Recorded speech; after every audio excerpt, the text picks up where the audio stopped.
Welcome back, ladies and gentlemen, to another episode of the Classical Antiquity Sidequest, a podcast covering topics from classical antiquity. The period of time is known for, as Edgar Allan Poe put it, the glory that was Greece, the grandeur that was Rome.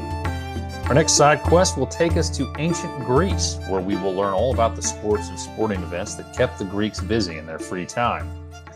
Our guide for this side quest is Dr. Amy Pistone, a professor at Gonzaga University. Dr. Pistone specializes in the areas of Greek tragedy in the ancient and modern world, as well as Greek drinking culture, which apparently, big thing. It's hot, uncomfortable, want a lot to do in your free time. You all understand. Anyway, in our interview, we cover how Dr. Pistone ended up as an official for both college basketball and college football, her career running marathons, and of course, ancient Greek sports. We will also learn why it is not a good idea to run a marathon in full Greco-Roman armor. Don't do it, folks. During this episode, you'll learn about the Pan-Hellenic Games, the Olympic Games, and about an ancient Greek form of MMA. Apparently, it's been around for quite a long time, folks. Now, because we're cross-posting this to the Bull City Coordinators podcast, we are going to find out that Dr. Pistone has a lot of connections to the ACC.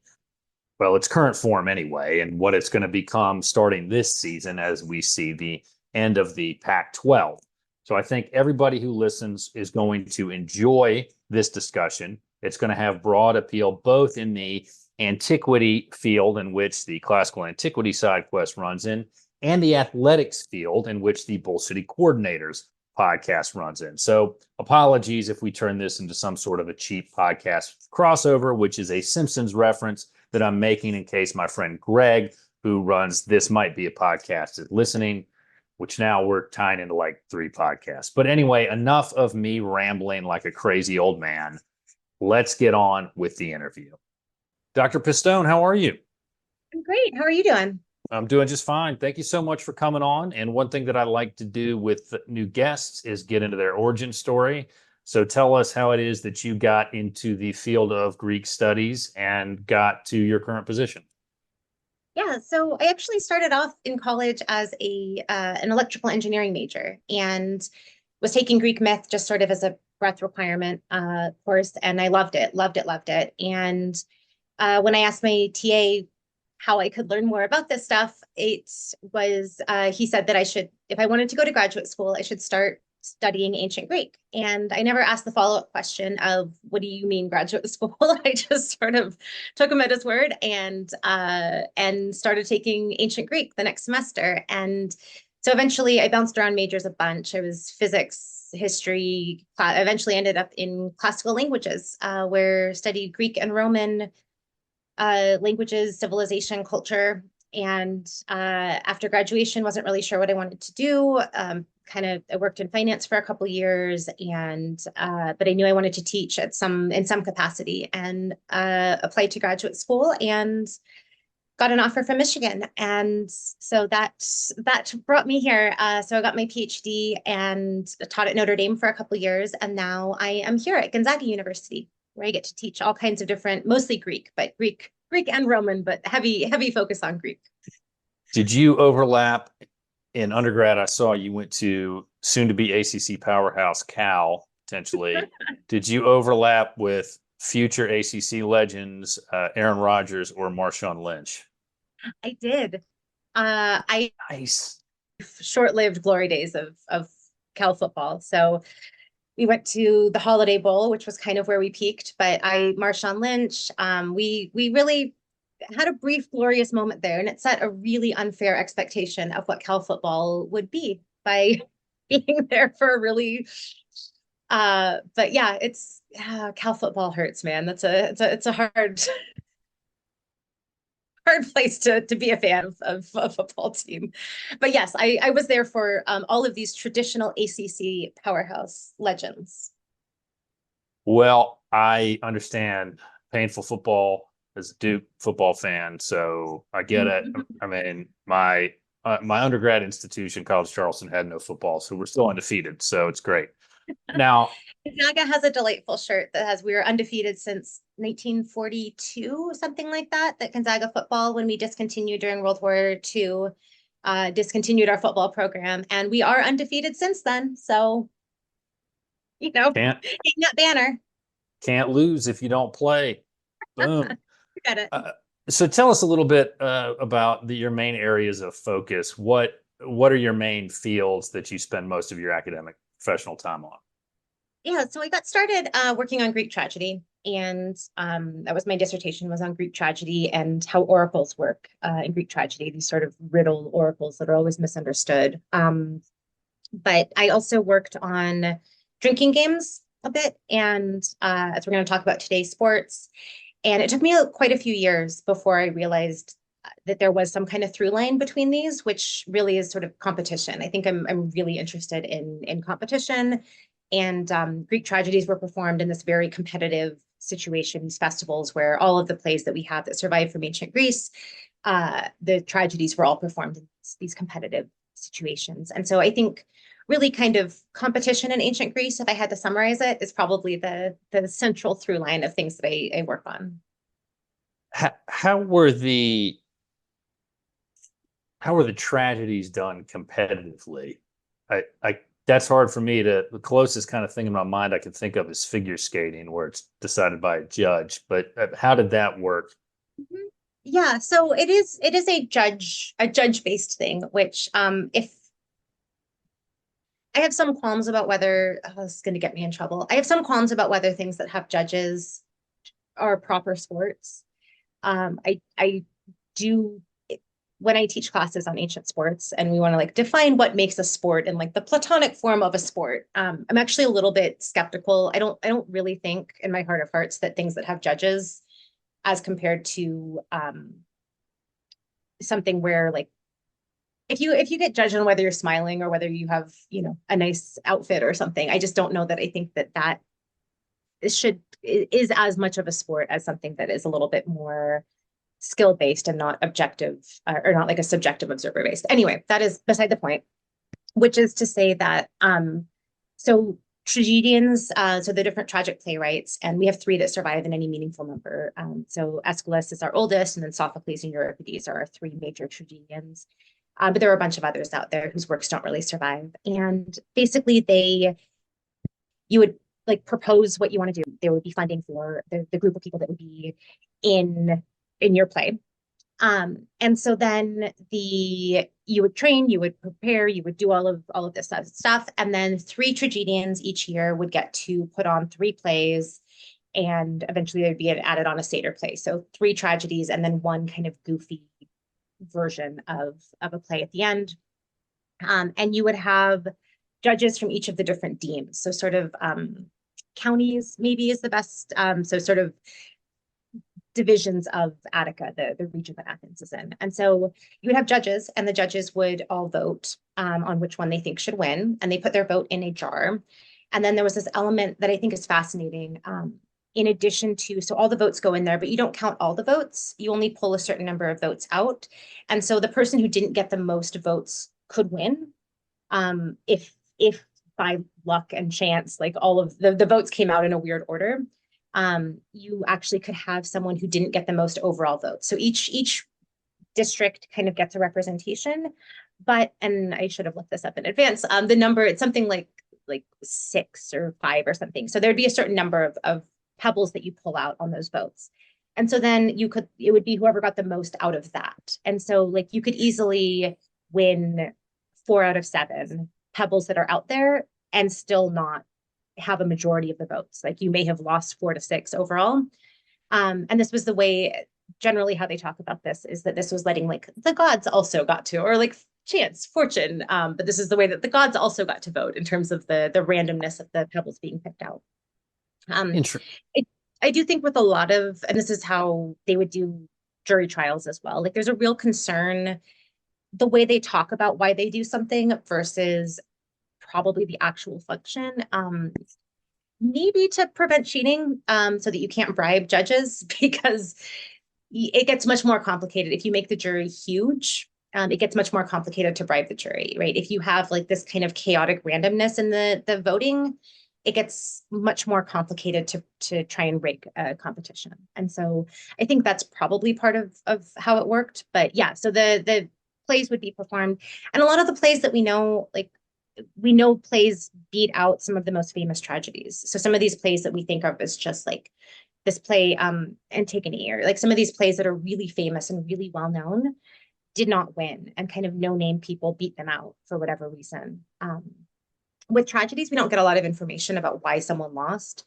With comedies, it's acceptable to, like, you kind of break the fourth wall and talk to the audience. And so we get comedians who talk about like why, like, you clowns didn't vote for me last time. Let me tell you what's wrong with you. So we do get a little bit of insight for like why things went one way or the other. But yeah, so these are like, it's a sort of competitive process to be granted a chorus to be allowed to compete in that year's festival.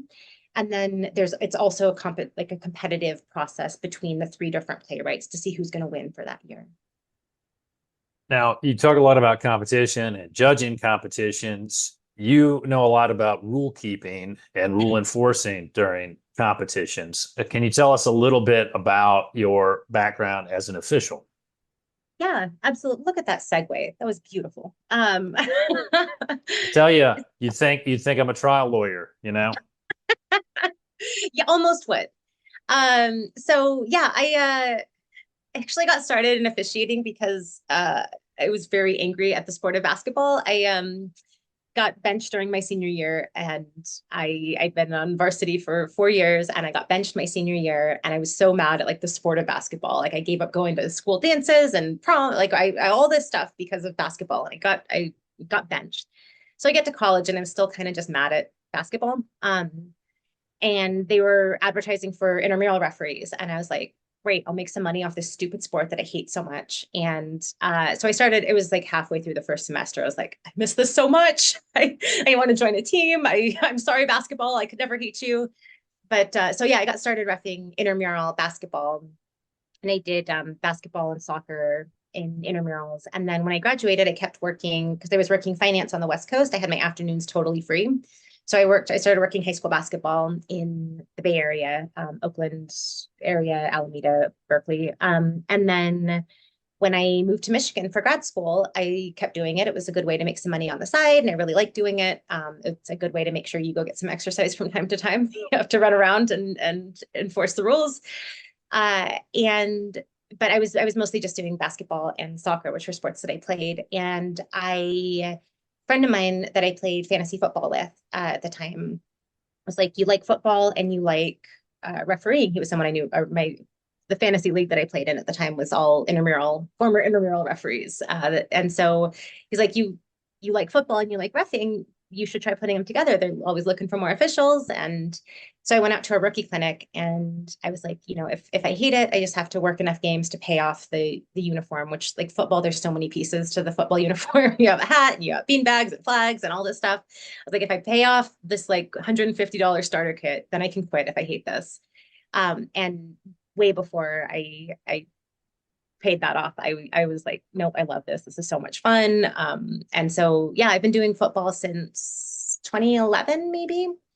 And I still work basketball as well. So I'm now doing I work Division I college football and lower level stuff for women's basketball in this area.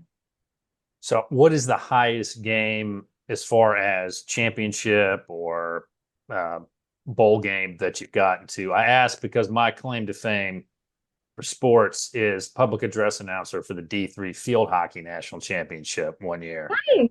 When I was in law school trying to make extra money, I worked for W&L's undergrad sports department. So that was as high as I climbed on the ladder. Except, I guess, though, I was PA at a couple of VMI basketball games, men's basketball games. So maybe, I don't know which one. I'll go with the national title. That's a better story.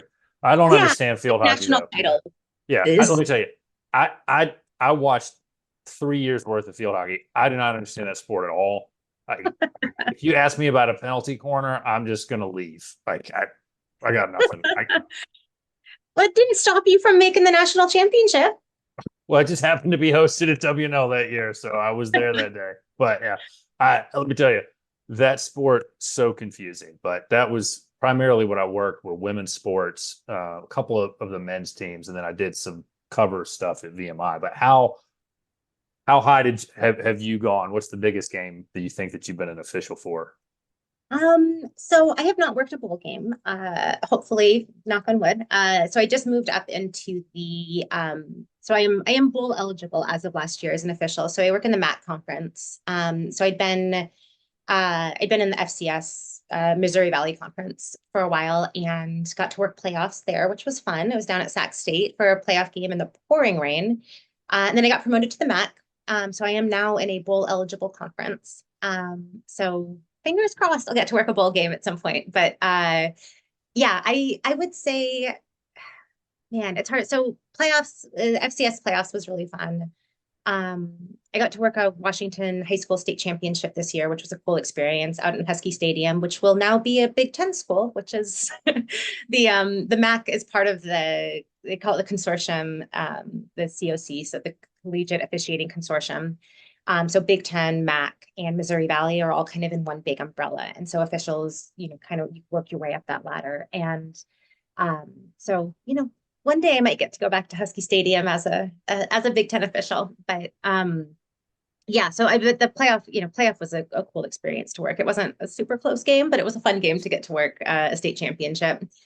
But yeah, I don't know. I got to work MACtion this year, so those midweek MAC games, and that was a fun experience. Just getting to having friends call and say like, I saw you on ESPN. I saw like is kind of a cool experience. So I would say that wasn't really an answer. But one of those would be the biggest game, I would say. Since you mentioned the MAC, I'm contractually obligated to say go Bobcats, as my wife is 2 classes left on her master's from University of Ohio. So, Okay, so you which were is familiar with the MAC. that's right, a little bit. We've been to Athens, ties in very well. She had to go up there for like they have a requirement that you have to go at least once for something. So we've been up there for that. I want to go watch a football game there. It looks like a great stadium. It seems like a great place to watch a game. It's a great place to watch a game. I had Ohio versus Bowling Green last season, which was a great game. It was, I think it was homecoming game. So yeah, if she has to go back for something, I would really recommend watching a game. The environment, like just the whole game day environment is so much fun. Excellent. Well, we will definitely keep that in mind. So let's go from current sports to historical sports. And let's talk about Greek sports. And primarily, I think we've all probably heard of the Olympics, but what were well, that's such a dumb statement. I apologize. We've heard of the historical concept of the Olympics, is what I meant to say. But tell us, what were the main sports in ancient Greece? What got people excited? Yeah, so we talk about the Olympics. We really probably should talk about them in the context of the Panathenaic game or the Panhellenic games. So it wasn't just one, right? There were a sort of rotating circuit of games. So the Olympics was just one of those kind of rotating circuits of games. So there were games at Nemea, there were games at Corinth. So you've got a kind of rotating series of competitions there, which is part of why like the idea of the Olympics being every 4 years, because it's not that there were no sports in between then. You would have other competitions going on. But yeah, it's the sports that would be played at the ancient Olympics and these other Panhellenic games are not necessarily the same as what we have in the modern Olympics. I mean, there's some overlap there, but you would have so chariot racing, boxing, wrestling, an assortment of different foot races. Definitely not the marathon. That's one that people often often associate with like ancient Greece, the marathon, which is not wrong to us, but that was an exceptional weirdo moment of someone running way too far and dying, as the story goes. The actual like that was way too far to run. Ancient Greeks had no delusions about that being an appropriate distance to run all the time. The furthest distance is like a skosh over a 5K that was run as part of the regular, like the Olympic Games and the other Panhellenic Games. There was not a real interest in long distance running. That said, well, podcasting is famously a visual medium, but if behind We me got video. We got the Okay. video rolling too. Oh, So perfect. The race bib behind me is actually from the Athens Marathon. Now, that was the first marathon I ever ran. I was studying abroad in Greece, and I was like, I'm here. It's during the marathon time. I'm going to run the Athens Marathon. So you can recreate the original marathon race, but ancient athletes had no delusions of that being a good idea whatsoever. I did get passed while running this marathon by someone who was in full armor gear, because like as the story goes about the ancient marathon, Battle of Marathon against the Persians, guy runs like they have to go back and tell Athens that they won, because there's Persians are still kind of coming around the coast, and they need to get this information to them quickly. So the guy runs back, Pheidippides allegedly, and runs back, says that we won, and then he dies. And so I'm like running. There was a guy that was doing this it was sort of Roman armor gear, but like, vaguely in the right he was ancient. trying. He was He trying. was trying. And like has sandals on, and I'm like chugging along, doing my best, and this guy passes me, and I was so mad. But I will say, before the race was over, I did pass him back, and he ended up being fine, but he did sort of collapse at the finish line. And there was a snarky part of my brain that was like, did you read the whole story? It doesn't go well for when you wear armor and run a whole distance. It's not going to end well. But he ended up being fine. They put him under like an isotherm blanket, and he was fine. But yeah, that was sort of my my first marathon experience, was oddly ancient. So two follow-ups on that. One, how many marathons have you ran? And I'm reading a portion of Herodotus right now to get ready for a movie review episode of 300. Is Okay. the marathon story in Herodotus anywhere? Mhm. Okay. I can tell you where, but yeah, it's somewhere. And you actually get a weird, so okay, man, this is going down a real side type tangent here, but okay, The so show is called the Classical Antiquity Sidequest. We can go wherever we want. fair Wherever. point. So there's two of it. So we have Pheidippides runs this thing. But we later get an account in Herodotus. And I remember this so there's a messenger gets sent from Athens to Sparta. And when I was studying for my Greek qualifying exams, I, was like reading through all this stuff, and like reading it in Greek and looking up all the vocabulary. And I come across this word. It's hemerodromos, which literally means like a day runner. And I was like, oh, this is the funniest word. It's like if Blade was a runner, he'd be a day runner. Like, this is such a funny word. And so it stuck with me forever. And at the time I hadn't run any, I was not a runner. And so I much later, because basically he ran like in a day-ish. He ran from Athens to Sparta, which happens after the marathon. But like at some point, the Greek historical accounts just kind of smush all these names together, and they're like, you know what? Like, the guy that runs really far, that's Pheidippides. So it's a little hard to like, maybe Pheidippides was that runner, or maybe he's the marathon runner, or like ancient people are just like, I don't know, if it's a story about a guy running real far, like call him Pheidippides, which presume like they can't all be him. If he died, then the timeline breaks down real quick.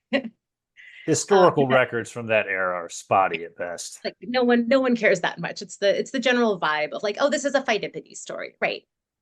But so yeah, anyway, I ran the Athens Marathon, and then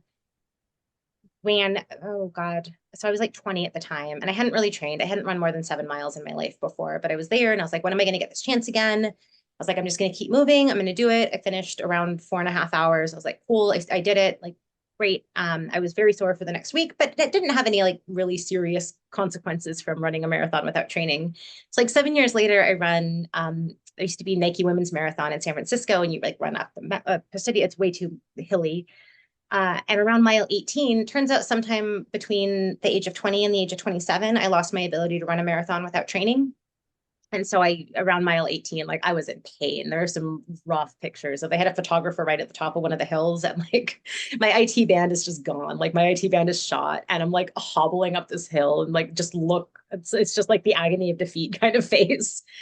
So I was like, you know what? I'm done running marathons. Like if I can't train, and I can't be trusted to train clearly, I can't sign up for any more long races because I was in like 3 months of physical therapy. I almost had to sit out that basketball season from roughing. Like I was like, no, I'm too old for this. So like then in grad school though, I start running just as like I was like, I want to get like real fast at a 5K. I think this would be fun. I'm gonna run with like a serious running group and I'm gonna like start being good at this. And everyone in that running group ran marathons. And so I was like, guys, I don't want to run marathons. Like, unless I thought I could qualify for Boston, like I'm not going to run. I don't need to do marathons. I just want to be a real fast 5K runner. I want to win all the local races and get like cute little dumb trophies. And that's what I want to do. And so eventually they're like, yeah, you could qualify for Boston now. I think you could. So I trained for I did a marathon in Michigan, qualified for Boston. So I ran Boston and then New York. I got in the lottery for New York. So I ran New York that year and then I ran Boston one more time. And Boston is really fun to do once. It's not like the weather's unpredictable. It's not a fast course. And after training through the whole winter I was in South Bend, Indiana, didn't have a running group there. So it's like snowy. We've got lake effect snow. It's just miserable. And I'm like training through the winter so I could run this. I'm going to run Boston again. I'm going to really like get a great time. And one year it was historically hot conditions, and the next year it was historically cold conditions. And I was like, this is so dumb. I am not spending my whole winter running like 18 miles in the snow by myself to have it be miserable weather. So that, however many that was, 1, 2, 3, 4, 5, 6. I have run 6 marathons, and then I've done a couple ultra marathons because my goal, this will circle back around to the Hemerodromos. So my goal is to one day be able to do the Spartathlon, where you run from Athens to Sparta. It was a bunch of guys in the Royal Air Force. We're like, I wonder if this thing that Herodotus describes is actually doable. And so they take this idea of the day runner and they're like, okay, like 36 hours. That's like the most you could have is like a day. Like sun up one day to sundown the next day. We'll call that like a day. So you have 36 hours to run. It's about 150 miles. So that is, I think it would be really fun. And then I would declare myself the Queen of Sparta and it would be marvelous. But so I've run a 50 miler, which means that I have a time that I can use to enter in a 100 miler. So that they think there's reason to believe you're not going to die. Like a lot of times they want a qualifying time. So I have a 50 miler. And then at some point I need to work up to a 100 miler. And if I can do a 100 miler, like maybe I could do a 150 miler. And so that is my like experimental, my experimental research project is, and I have this full vision where I'm going to do it as like a travelogue, kind of like Pausanias, this like ancient travel writer. He goes around, it's like, oh, this is the place where they saw Pan, and this is the place where this happened. And like, I'm going to do all the research all along the place.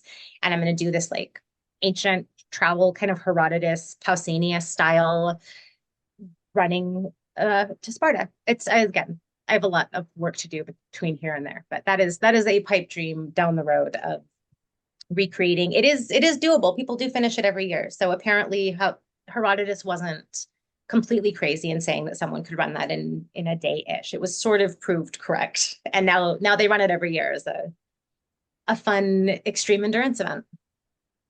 Well, since I live in Roanoke, I'm contractually obligated to mention there is a Blue Ridge Marathon here every year. It goes right through our neighborhood. So just make sure you park your cars appropriately that day. It can get a little tricky getting in and out. So on the Olympics, the ancient Olympics. Far afield there. Yes. Yeah, ancient it's Olympics. fine. It doesn't matter. It doesn't matter. This is what this is about. So the ancient Olympics, obviously there was foot racing. One thing though I'm curious about was how long the games lasted for. I read a little bit about that. And by lasted, I mean, let's say they start in, 50 Common Era or before Common Era and end when in the Common Era. How many hundreds or however long do we think that these games were held? Oh, I'm gonna have to do math now. Okay, so That's why, because there's no 0 and it throws me off, and I don't like that. And I didn't go become an attorney. Like the starting date and there's all kinds of different origin stories for the Olympics. Like there's a mythical version and there's a historic, like there's different stories about how the Olympics get started. But like everybody, we agree 776 BCE.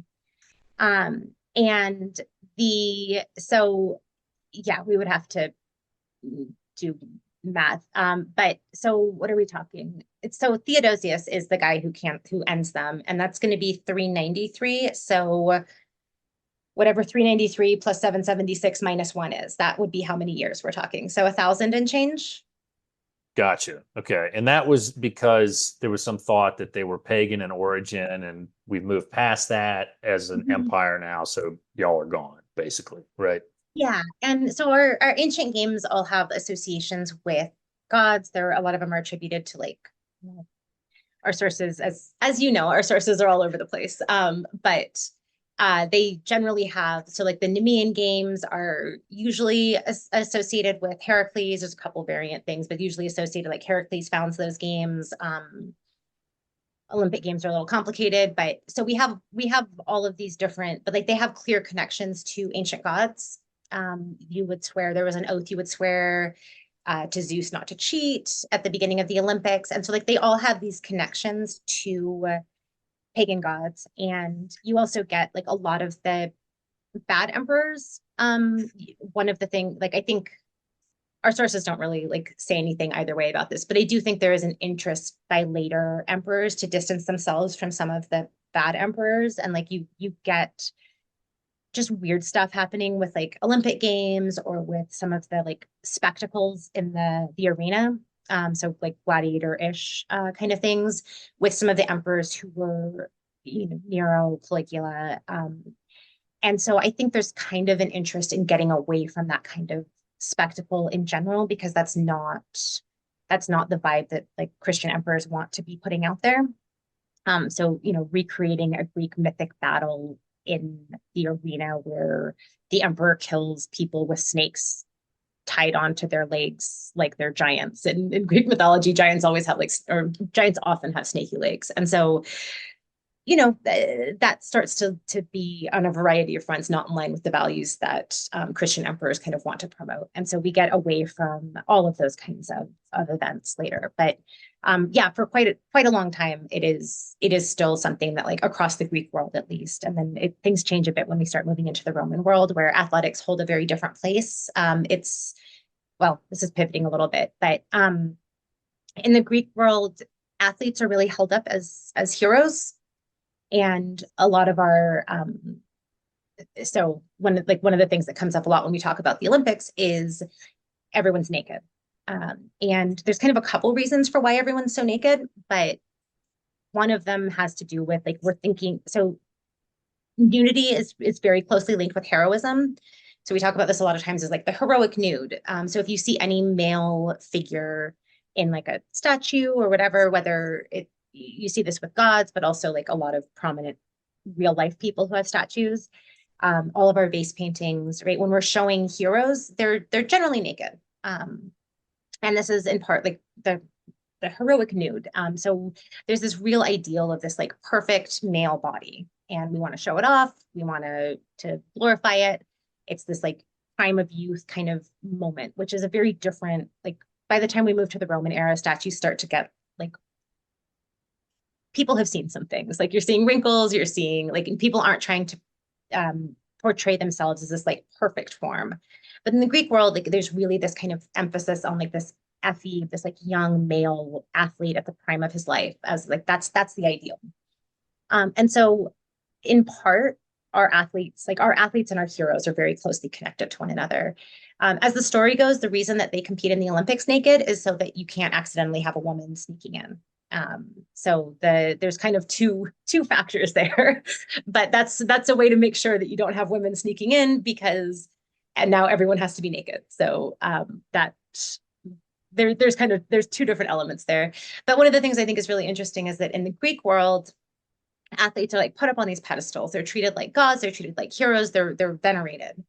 There's someone that you aspire to be like. Whereas by the time we get to the Roman world, it's shifting into like, you are an entertainer for me to consume. And like the elite Romans don't want to be athletes. They want to like have athletes to watch. But the athletes, it's more sort of like a like dance for me, entertain me kind of thing.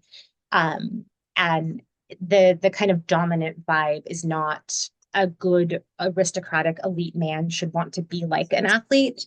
You can go see athletes, but you shouldn't want to be like an athlete. And so that kind of shift from like sports to more like spectacle is something that we see there. So like the role of the Olympics is going to change a lot as we move from athletes are to be venerated and aspired to versus athletes are entertainment and they're here for us to watch and go like, ooh, cool trick. And as the games kind of progressed, I mean, it seemed like the Romans were into gladiator combat primarily, and also chariot racing was a big deal. But were there other sports as it progressed from Greek to Greco-Roman?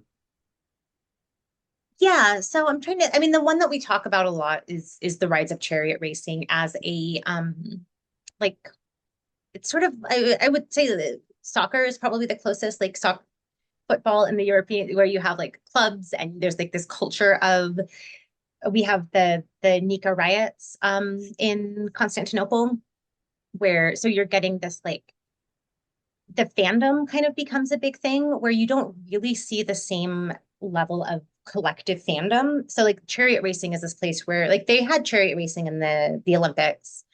It's actually the one place where we have a female Olympic athlete because women weren't allowed to compete in the Olympics. But kind of like modern day horse racing, you like the winner of a horse race is the person that owns the horses. And so we get this woman, her name's Kaniska, and she's a Spartan woman, an elite Spartan woman. She's like related to the kings, and she sponsors a team of horses that wins, and she puts up this absolutely fantastic statue that's like I mean, it's just flexing. Like I am, you know, I'm the daughter of these people and I alone of all women, like I won the Olympics. And so we get this like very cool inscription where like she clearly put something up to brag about how she technically won the Olympics.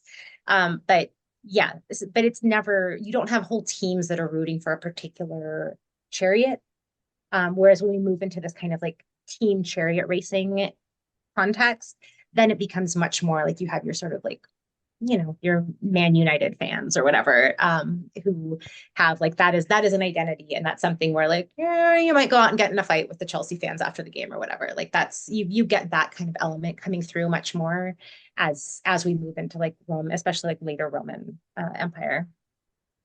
So you mentioned that women couldn't participate other than owning the horses, but what, I mean, they couldn't compete, but what roles did they play? I saw something online recently about a woman who was like a personal trainer or something, but what roles or what positions could they find themselves in relation to the Olympics when the games were going on? So not a lot when the Olympics.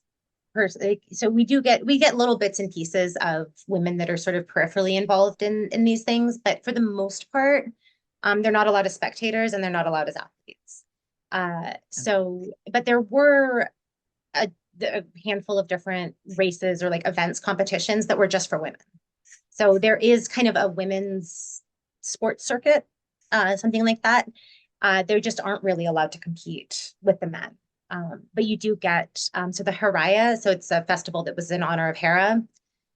You have women doing that. We have a variety of different. We actually have some inscriptions that are really cool that talk about some of these different female athletes. So you do have women who are doing athletic stuff. A lot of times it's women from Sparta, where there's a very different culture around like what women's bodies should be like, what women should be doing.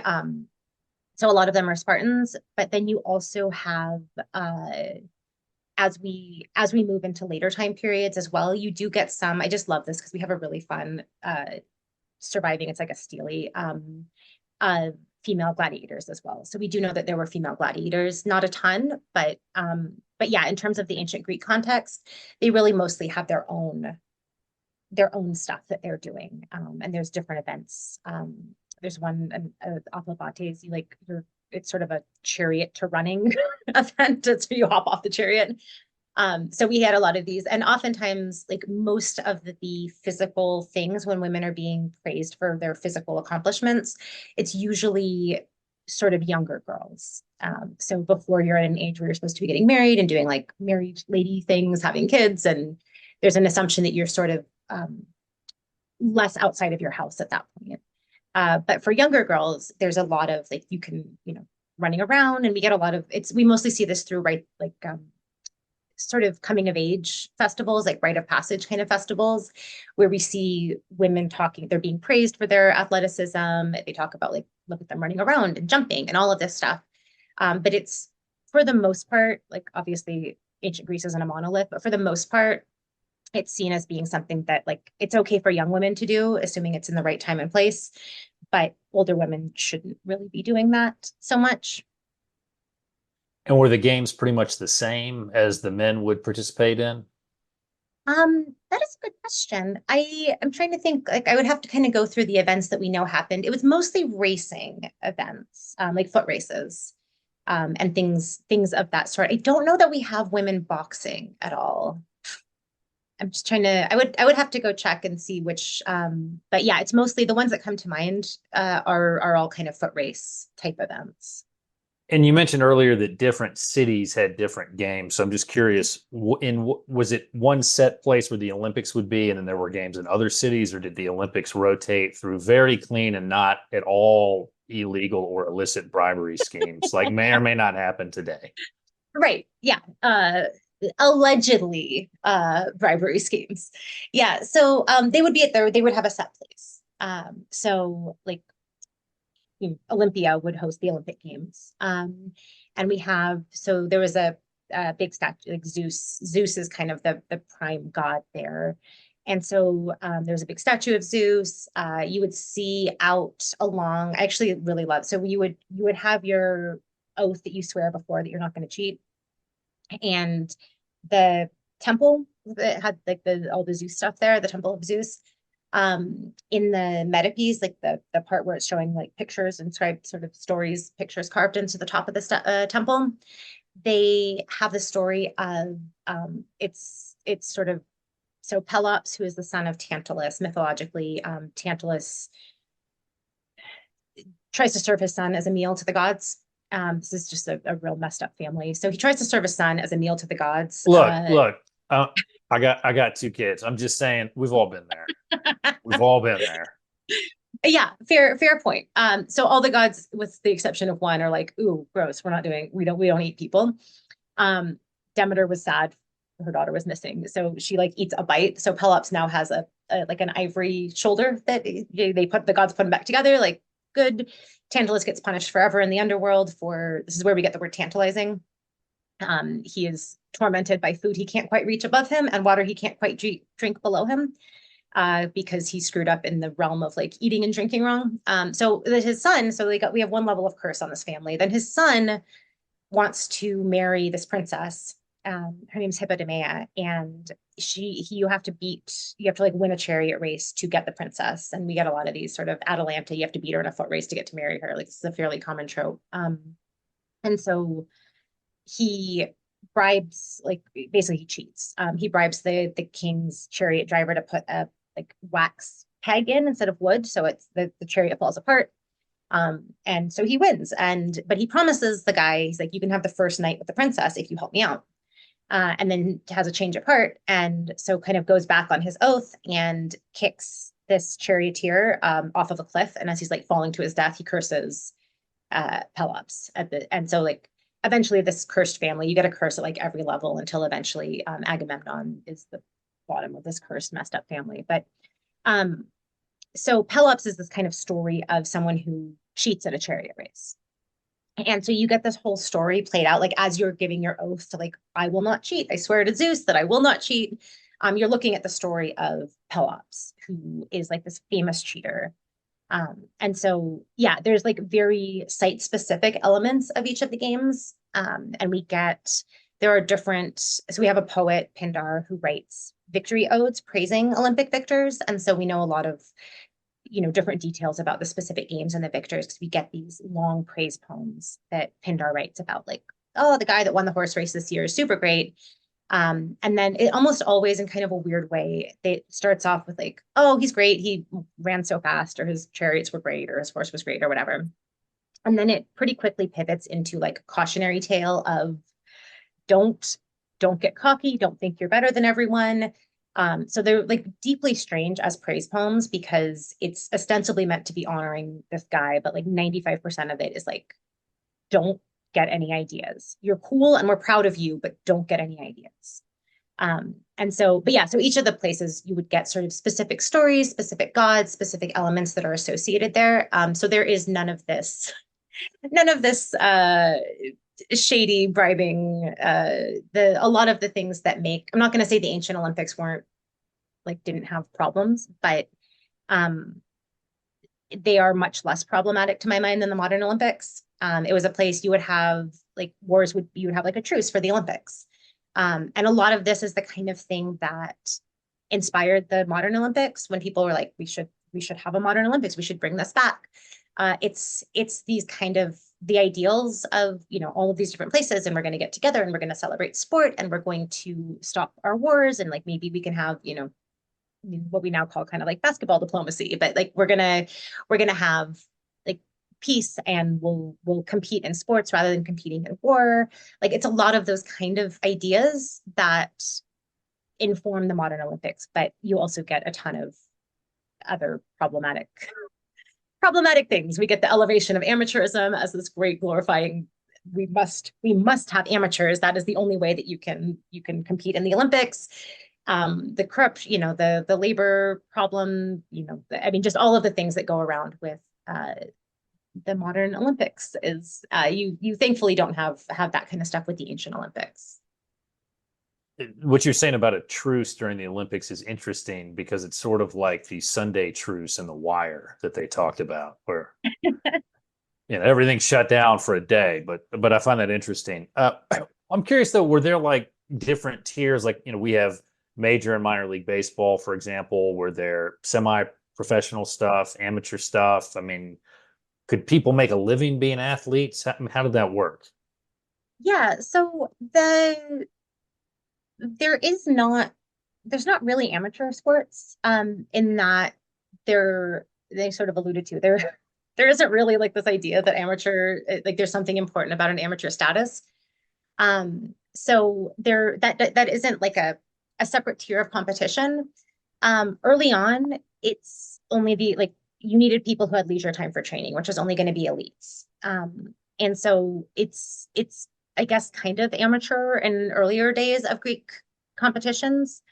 By the classical period, you have a professional class of athletes that's developed. And so you basically like the city or city state has an interest in having victors from theirs. I mean, the same way that the Olympics is now, right? Like the US really wants to win the most gold medals. And so you get kind of people can be a professional athlete, right? You can survive as an athlete in part because you have a much more kind of infrastructure built in there. So there's, well, two things. So one, like in the actual competition, you have kind of two classes, like two age groups. So you have the man category and the boys category. So there's kind of two divisions that people can compete in. But then yeah, there are less well known. So like the Panhellenic Games are the majors sort of. Whereas like there's a bunch of, I don't know, like tennis or golf, right? There's a bunch of other competitions that are there. They don't have the same prestige, they don't have the same payouts, but there is a lot of other competitions going on. And so you have sort of a similar, like you get the most glory from the Panhellenic Games. I don't think Pindar ever writes odes for people who don't win like the biggies. Like no one's, talking about like the California Open or something, like, right? It's a US Open, like you got major events.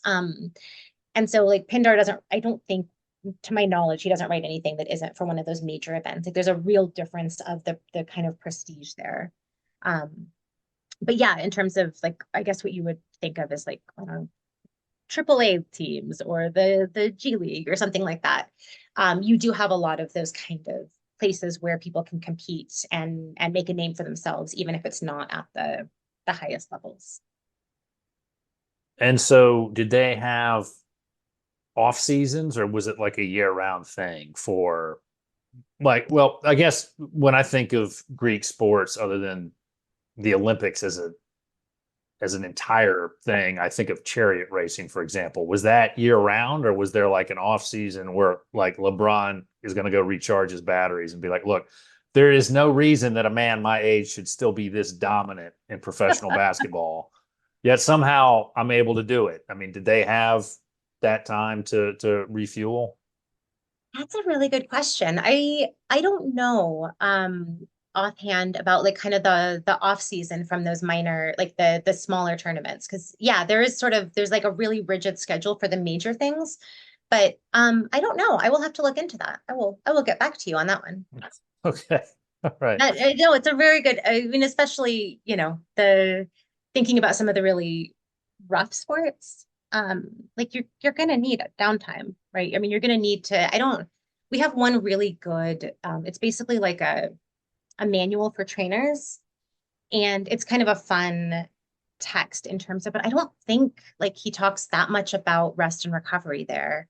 I'll have to go check. But it's one of the places we get a ton of information about like what exercises you should be doing, how to best, and it's like partly it's so weird. So it's kind of like a training manual combined with like how to do a scouting report. Like what do you look for in a potential person that you should like sign to come like, do you want thick legs? Do you want long legs? Do you want like broad shoulders? Like what are the and so it's like this kind of but it's meant for trainers. Like it's a manual for a trainer. Like how do you scout and how do you train your athletes to be best? I can't think of a lot of discussion of rest. I will have to go look at that though, because I don't know, like we know that rest is important when you're training for something now. Um, yeah, that is a marvelous question. So on the scouting concept, were they into advanced sabermetrics or Moneyball type of stuff, or where did it come down? Was it just a bunch of guys in the room saying, his leg angle's all wrong. He ain't gonna cut it. Yeah, yeah, it's much more the like pre-Moneyball kind of scouting of like, I like the look of that guy. He's got a good, good vibes, good attitude, good He's got whatever. Like, it. yeah.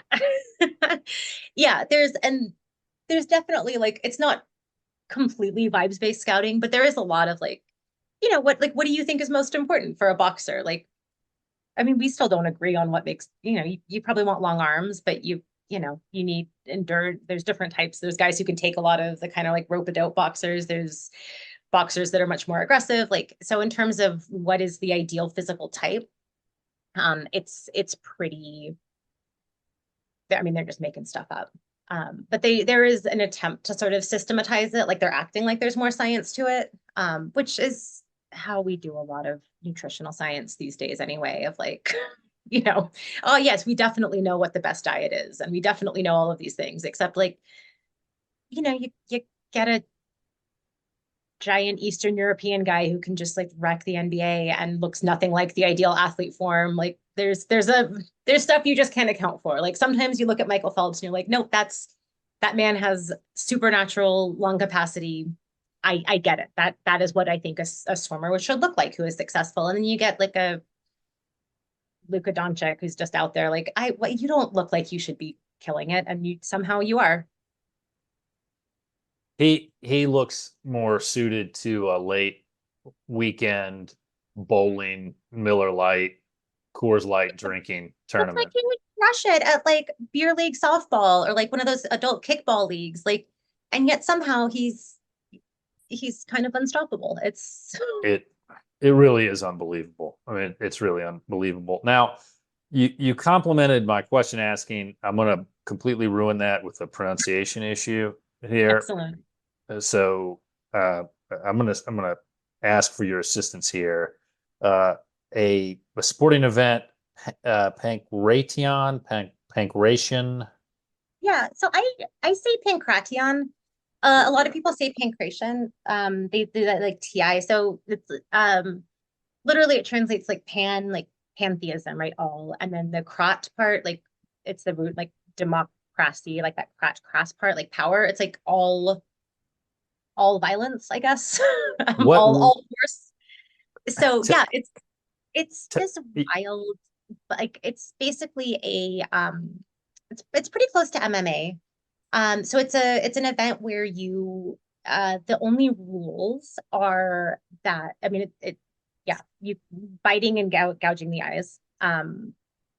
And so it's very much like MMA in terms of there not being any real rules. And it's pretty rough. Like it's I yeah. You had told me like your question about like is it as bad as it sounds? And yeah, it's basically like an all out fighting. And it's pretty violent. It's I think it is as violent as it sounds like it would be. Um, there really aren't a lot of rules in it at all. Well, Victor, there you go. Now you know. Yes, super violent. Now, were there any sports that required wearing of armor? I mean, I don't know if gladiator fighting was as big in Greece as it was in Rome, but Mm-mm. were there any sports like that you had armor or shields or Oh if my God, so? I'm so excited that you asked about this because so there's an event called the Hoplitodromos. It's the same root like hoplite for like Yes, a yes, sure, I know about that. Yes. the signature. If anyone's played war video games with Greece, you're familiar with the hoplite, the signature Greek military unit. Um, so it's that plus like dramos is just a word that means run. So hoplitodromos is a armed running. So you do it in your armor. So that's I would say kind of the most challenging of the ancient events. Like so instead of running further, which we generally think of like harder harder events are the longer ones, like 5K anyone can do, and a marathon is really hard. What they tend to do instead, like if you want to make it harder, you just put heavy armor on and do the event that way. So you have sort of it runs, I believe it's a DL lost length. So there's like one distance down is the awa, and then a DL is you come back the other way. So generally our units are sort of a down, like down and backs are the units that we use. And so the Hoplatodromos is one of the like you run one of the longer distances, but you do it fully armed. And so yeah, it's always struck me as more like a Spartan race or one of those kind of things where like you're not running a crazy distance, but you're making it very hard. You're really amping up like the badass level by putting on all kinds of weighted vests and things like that. I mean, good for you. That's what I said. You were talking about all those marathons and the 50 miles. And I was just like, you know what? You go with my 2.5 when I run. Just take that. I don't, I'm too old. You were like 27. I was too old. I'm sitting here, I'm like, I'm 42. I hurt every moment of my life. I'm never not in pain. Anyway, Yeah, I will say the especially like this is the time of year when like I really need to start getting in game shape for refereeing, and it's just a different type of conditioning. Like I'll take my dog for like a little jog and it's pretty steady state and just like plugging along, and the ability like the type of condition that you have to be in to like stop and start over and over, and like basketball is so much more like pivoting, you're cutting back and forth. But like football is like you're going from a dead, you're not moving, and then all of a sudden like a Division 1 wide receiver is running a route, and like now I need to now I need to be keeping up with them. I work the position. I'm a back judge, so I work the position that's back with the receivers mostly. And 7 plays, like nothing, run up the middle, no problem. Little pass out in the flat, no problem. And then all of a sudden, like future NFL athletes are sprinting and I need to make sure that I beat them to the goal line. So yeah, the ability to sort of go from like stop, sprint, change directions. There was an interception. Now I got to go back the other way. Like that kind of conditioning. Like I'm just so sore when I start doing my like specific game ready conditioning, and I'm never ready. Like the first game of the season for basketball or football, I was always like, oh, I didn't think about that muscle. I'm sore in a muscle that I didn't think existed. Interesting. that's why you're probably after you get towards the end of the season, you're like, can we please have a triple option team? Can somebody just run the wishbone, give me a break? I mean, Well, especially like if you the get weather into the gets bit. bad at the end of the season too. So like don't air it out. It's cold. It's rainy, it's windy, and like now no one's gonna catch it. It's cold and windy and rainy. Why are we just run it? Just run the ball. The running backs are like, come on, give us a break. All right, come on. We can only take so many hits. But one thing I did want to ask, though, there were a couple other things I wanted to cover with you. So if you could give us a good book to read about ancient Greece and also a future podcast topic that you would like to hear covered. Ooh. Um, like anything about ancient Greece? Fire away. It's anything that you would like. I'm not promising I'll make it happen, but I will at least try. Um, so I would say, I'm just trying to think like the things that I feel like don't get talked about enough. Um, that is a really, I don't think you warned me about this question in advance, by the way, It, when you, well, no, it was. It's down at the bottom. okay, It's the last yeah, one. It okay, gets everybody, but I include it. They're like, oh wow, never thought about that. But it's there, I promise. No, that's fair. I would say, I guess I'm sort of I'm biased because this is something that I think about a lot, but I think that what happened at symposia, like so the drinking parties, that isn't what Plato tells us about. Because I feel like every time we talk about ancient Greek drinking parties, everyone wants to talk about Plato. And there's so many interesting things going on there that are not Plato's weirdo, like, and to be fair, I have beefs with Plato on a variety of fronts. But his his version is such like a clearly made up symposium, and there's so many other things that are happening like that we know about, and we have like we know what the rooms look like, we know what the games would have been, we know about the food, we know about all these things. And Plato, like at the start, the guys in his dialogue are talking about how like a bunch of us drank way too much last night, and we so like let's just go easy on the drinking, like let's not drink a lot tonight, because like half the heavy drinkers are hungover and the not so heavy drinkers can't keep pace with the heavy drinkers. So we're not going to drink that much. We're going to get rid of the entertainment. We don't want a flute girl in here because that's going to bring the whole like we can't do philosophy if there's like someone playing flute music. So like let's have, and it's this like super philosophical, like no one at a party is like, I just off the cuff have an extremely elaborate speech I can give about love.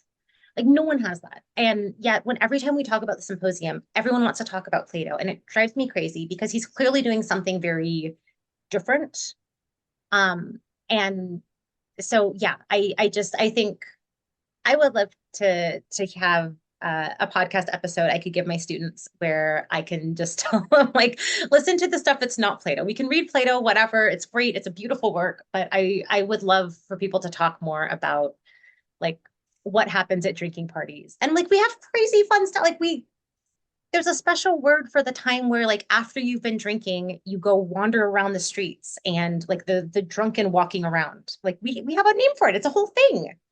And we see it on vase paintings of like people stumbling drunk around in the streets, and nobody talks about all the other stuff. It's always just like, well, Plato tells us like Plato was doing his own thing. And I don't think he was fun at a party anyway. Fair. That's fair. So give us a good book to read on ancient Greece. But a lot of the people who listen are kind of folks like myself who have a casual interest and got into this kind of through podcasts and some other things. What would be a good starter? So does it need to be historical or could it be like Anything. oh Anything. okay. So there's a modern, okay, so I have two suggestions. One is, so I do a lot of work with Greek mythology. And I really like, there's a book called, it's only barely about Greek stuff, actually, now that I think about it, but I'm going to tell it anyway. It's called Women and Other Monsters, and it's about gender in Greek mythology. And most of our monsters are female coded. And so like, it's just, I've assigned it to some of my students. I love it so much. It's a phenomenal book. And I think it's a really interesting, especially like there's so many kind of feminist retellings of myth right now. And I think this is like it's a series of different essays. Jess Zimmerman writes it, and like it is phenomenal. I cannot recommend it enough.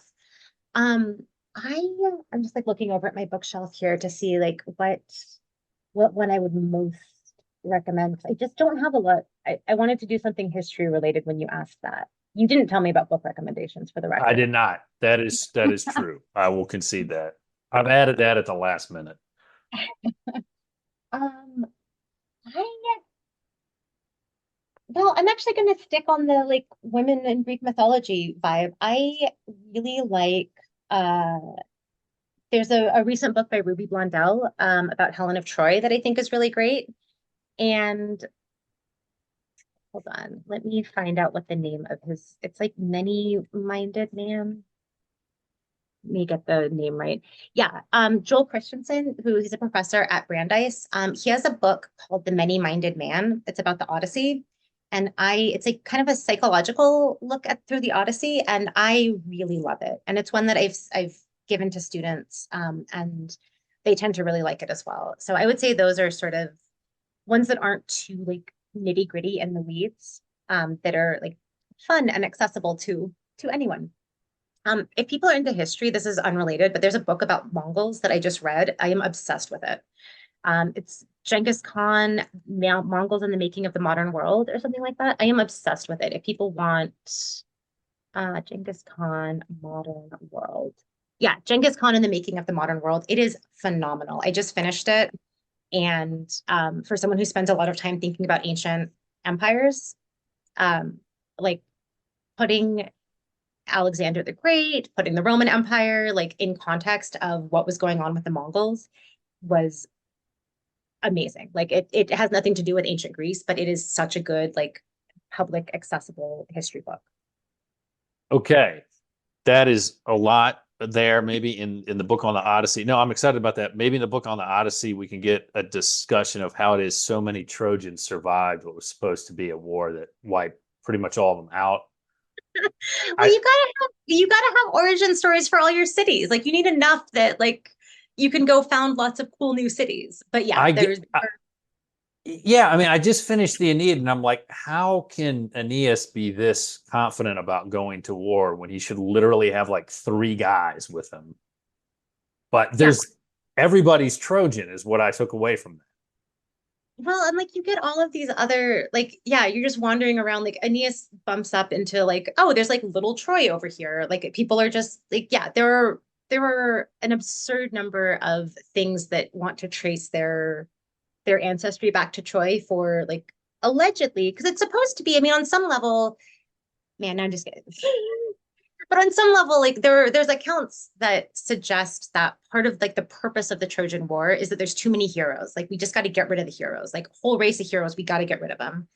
We have some like they're not in Homer, but some other like epics fragments and things that talk about how like the earth was way too heavy. Like Helen is not the child of like Leda, who everyone says she's a child of. It's actually Zeus and Nemesis having a child to like for the purpose of like Nemesis is the origin of this. Like we have to.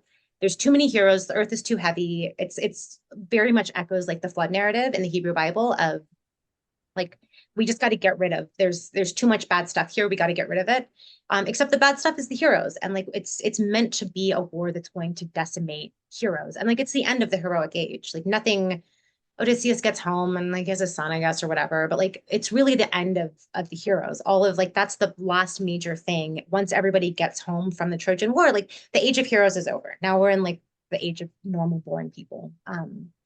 And so like for it's kind of meant to wipe everybody out, and yet like doesn't totally wipe everybody out in the way that it seems like it's sort of meant to on this like cosmic scale. All right. Well, Dr. Pistone, thank you so much for coming on and taking some time to be with us. We've covered a lot of things today. We've got really into some very interesting parts of the sporting world in ancient Greece, and we've learned that while I may ask good questions, my classics pronunciation is terrible. So I didn't take Latin. I'm from the upstate of South Carolina. You can only expect so much from me. Okay. All right. So with that in mind, I have got to schedule some more interviews. So I'm working on that. Stay tuned. We will do our best to keep this thing coming. In the interim, check us out on our website, bullcitycoordinators.com. Check us out on Twitter at AntiquityPod. And you can check out us on most of the socials at Duke FB coverage. Remember, this was an offshoot from a sports football themed podcast. Again, I didn't plan this out. It just happened. So don't judge me. So check us out there. And remember, ladies and gentlemen, the Classical Antiquity Sidequest is a podcast without end.